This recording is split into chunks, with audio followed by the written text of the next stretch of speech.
so you see I added a carriage return and a line feed. Well, that's a pretty common sequence. You'll see in the favorites over here we have a favorite labeled CRLF. So let me just remove these and I'll show you how I can do that even easier. So you see I just added that from a favorite. If I open that favorite, you'll see we've got CRLF, an optional description of carriage return line feed, and then you have the actual sequence that you want to be saved for that favorite.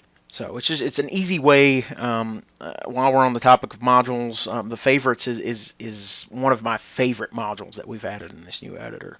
We're giving you the ability to streamline your protocol creation, especially if you're one of those users that works with OmniServer a lot. You find that you're using a lot of the same groupings of sequences. Like I said, carriage return and terminating characters such as carriage return and a line feed are very common. That's why we're including that as a standard favorite, so you don't have to enter those sequences individually. You'll see with a carriage return and a line feed, I had to do that twice, whereas if I save it as a favorite, I have to do it once. So I reduced my effort in adding a carriage return line feed combination by half.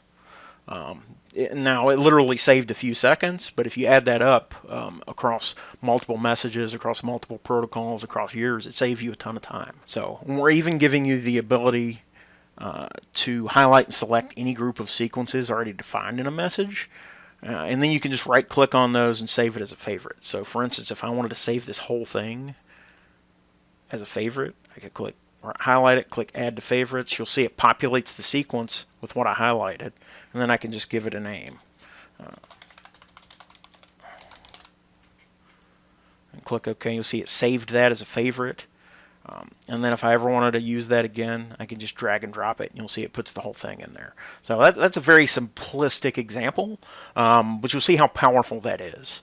If you had a lot of repeating sequences across multiple messages in the same protocol, or even different protocols for that matter, you could configure the first message, and then save the part that's going to be repetitive as a favorite, and then you can just reuse that throughout every other message, and just save yourself a ton of time.